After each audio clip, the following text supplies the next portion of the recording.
Hi எல்லாருக்கும் வணக்கம். இன்றைக்கி ரசம் எப்படி செய்கிறதுன்னு தான் பார்க்க போகிறோம். கொஞ்சம் டிஃப்ரெண்ட்டாக நான் தேவையான அளவுக்கு புளி ஊற வச்சுருக்கேன். ஒரே ஒரு பழுத்த தக்காளி எடுத்து வச்சுருக்கேன்.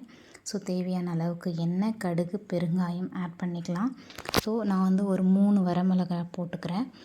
3 வரமிளகாய் வந்துட்டு காரத்துக்கு ஏற்ற அளவு. ஸோ மிளகு, சீரகம் எந்த அளவு போடுறோமோ அந்த காரத்துக்கு ஏற்ற அளவு வரமிளகாய் போட்டுக்கிறேன். ரொம்ப காரம் சாப்பிட மாட்டோம். ஸோ அதனால் மினிமலைஸ்டாக தான் வந்து போட்டுக்கிறேன்.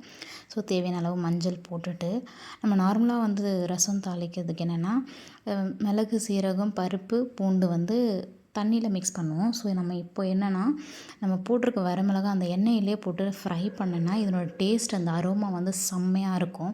ஸோ நம்ம கரைச்சி வச்சுருந்த தக்காளி ப்ளஸ் புளி கரைசல் ரெண்டுத்தையும் வந்து அதில் ஆட் பண்ணிக்கிறோம்.